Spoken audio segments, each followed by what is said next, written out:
Assalamu alaikum class. Today we will be learning about Unit 11, the role of media. So let us start with sending messages. The subcontinent had a very old mail system. People paid runners. What were runners? They were actually people who used to run to take messages and packages from one place to another. They paid by weight and distance.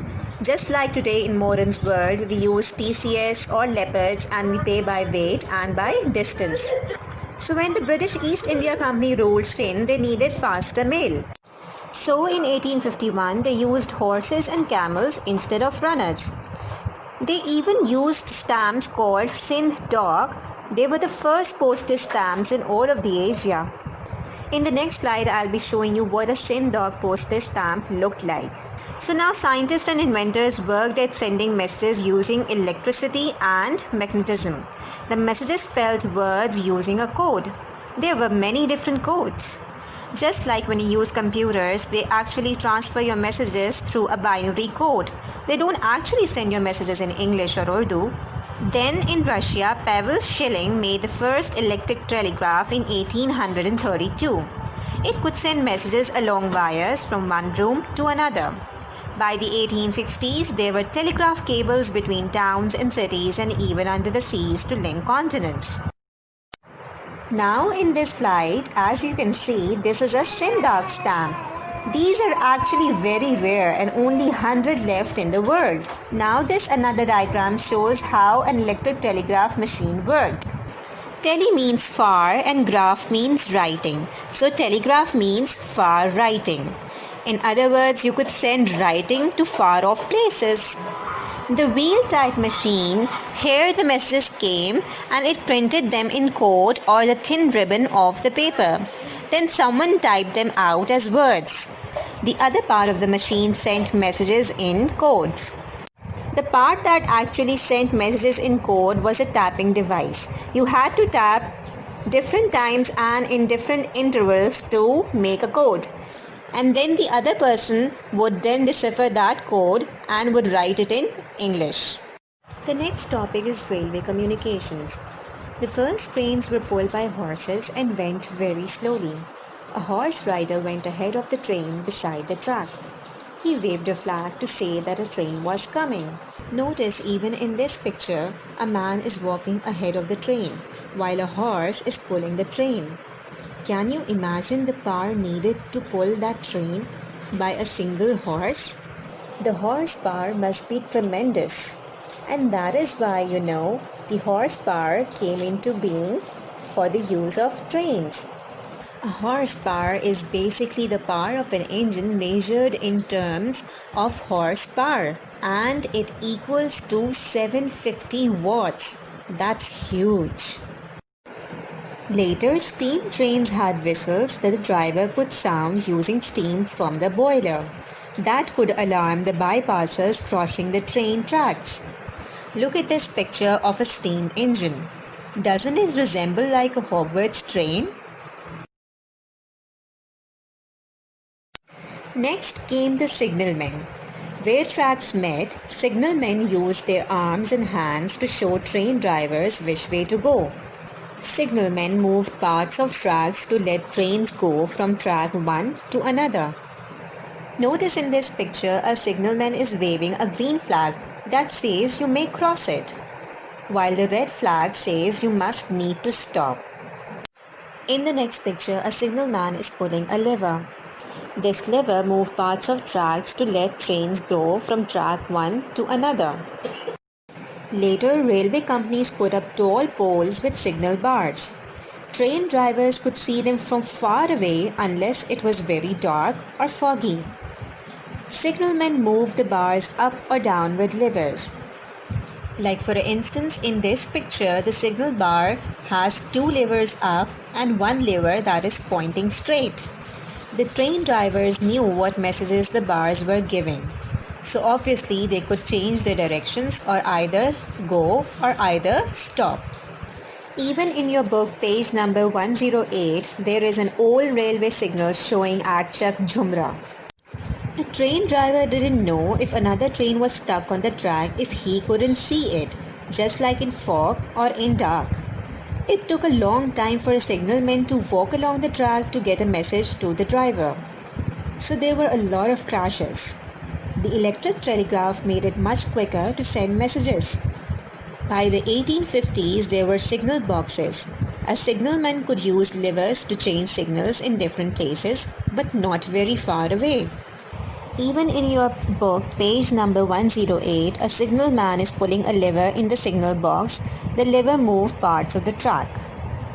The advent of electricity revolutionized railways even. Electricity helped to make railways safer. Signals and moving parts of the tracks could be changed quickly using electric switches. In 1904, railways started to use colored electric lights to give information to train drivers. They were bright enough to be seen in the daytime. Modern railways still use signals with bars too. The next topic is the news in print. Before printing was invented, people gave out news in different ways. They called it out in towns, or wrote and drew pictures on paper or other materials. Some even carved words and pictures in stone, metal, or wood. When the British East India Company ruled the subcontinent, the newspapers here were all in English. The news was about the British. The paper was in English.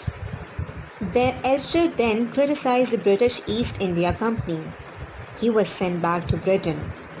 Another British editor wrote about corruption in the company and about the suffering of Indian people. The company fined him and put him in prison. The newspaper closed. Later, there were other English language newspapers in the places ruled by Britain. One of these was Dawn. The first newspaper was printed in 1766. Quaid-e-Azam Muhammad Ali Jinnah started Dawn in 1941 in Delhi. The Muslim League used it for their news. In 1946, the editor urged the Muslims to take part in protests to support the partition of the subcontinent. Now, the Dawn has offices in Karachi, Lahore, and Islamabad. In 1947, Pakistan, there were 4 large Muslim-owned newspapers: Pakistan Times, Zamindar, Nawai-Waqt, and Civil and Military Gazette. They were all based in Lahore. After independence, other Muslim papers moved to Pakistan, for example, Dawn, the Morning News, and the Urdu language newspaper Jang and Anjam. Now turn your books to page number 110. There you can see the edition of Dawn announcing the death of Quaid-e-Azam. The Quaid-e-Azam is dead. Long live Pakistan. And can you see the date on that? Yes, it says Sunday, September 12, 1948. And what is the Islamic date? Very good, 7 Ziqat 1367. And the editor of that time was Altaf Hussain. On the next diagram on page number 110, you can see the office of Dawn newspaper in Karachi.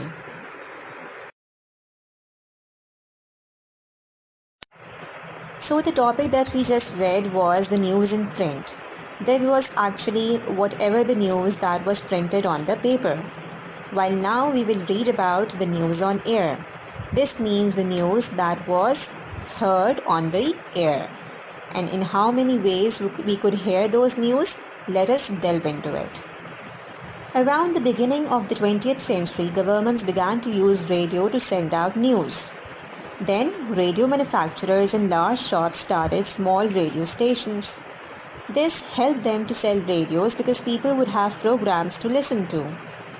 Newspapers had small radio stations for broadcasting their opinions as well as news. So firstly, they invented the radio to send out news through the air, and then those radio manufacturers started radio stations. Even the newspapers had small radio stations for broadcasting their opinions as well as news.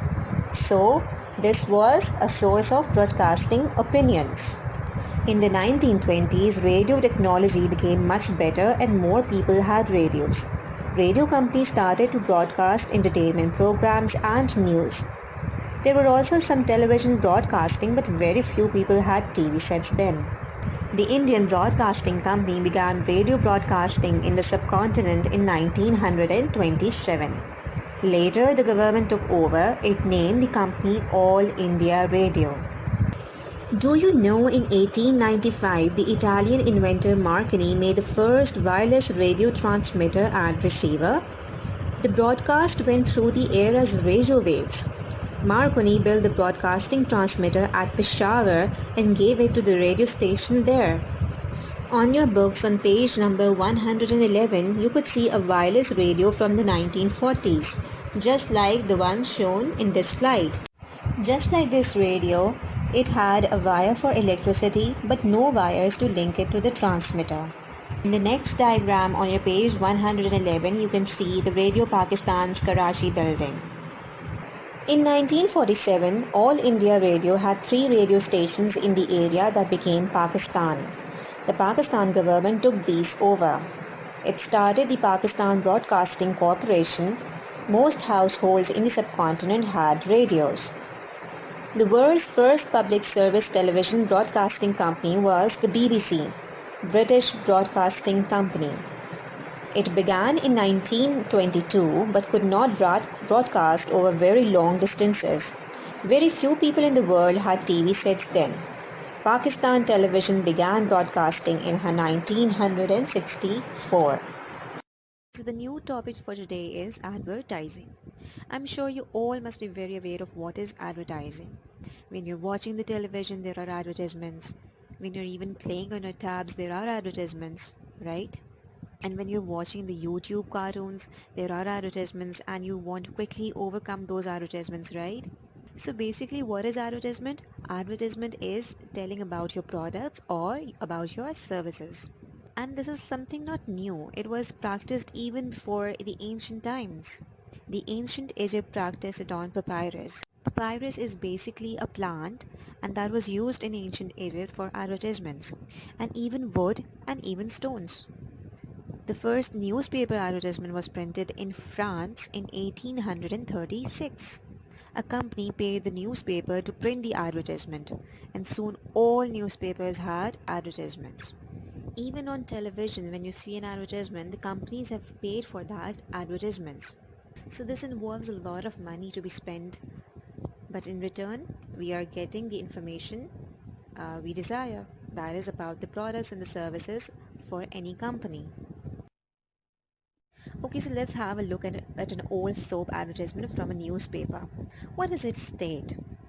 It says 9 out of 10 lovely screen stars use it for smooth skin.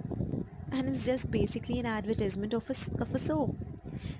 So what the soap company is trying to tell the people there? That you should buy this soap because the lovely screen stars use it for their smooth skin. So your smooth skin just needs a toilet soap. But of course, now we know that we need toilet soap not just because for the smooth skin but also for the eradication of germs. And I'm sure in this global pandemic you must be and you should be washing your hands for 20 seconds. Is that so? Very nice. Now moving on to the next slide. Okay, so another way to advertise is to tell people about the goods or service. And how can you tell the people about a goods or service? You may either call out to people in towns and cities. To make people listen the advertiser could sing, dance or entertain people in any other way. Just for instance, when the hawkers they come by to your streets, aren't they all calling out their products and aren't they all singing? So this is how the radio advertisements also work. They entertain with music and songs. These help to make the people remember about the advertisement. Radio advertisements could reach many people at the same time. In the 1920s, businesses in the USA began to pay for radio programs. In return, their products were talked about on the radio. In the 1940s, they began to do the same on television. And that is how the trend for paying for the advertisement started. And even in today's world, aren't the catchy and most exotic lyrics of this song catch your attention? For example, have you seen the commercial of Chili Milli? Doesn't it have a very upbeat music to it and a very funky lyrics as well? And that is why we remember their advertisements, right? But the most recent ways of advertising include now social media platforms or social media applications like WhatsApp, Facebook, Instagram, Twitter, etc. etc. But do you know at first most countries only had public service radio and television stations? These did not have advertising.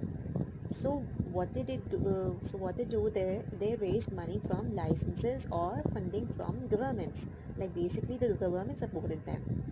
Government used to give information to people about those products. The USA was one of the very few countries that had TV and radio advertisements. So this basically marks the end of our chapter. Thank you for listening to our lecture. If you like this video, kindly hit the like button. Also, don't forget to subscribe our YouTube channel. All the videos will be uploaded on our YouTube channel for the completion of syllabus. Also, hit the bell icon for getting updates regarding the YouTube videos. If you loved this video, please don't forget to share it with your family and friends. Thank you so much. Allah Hafiz.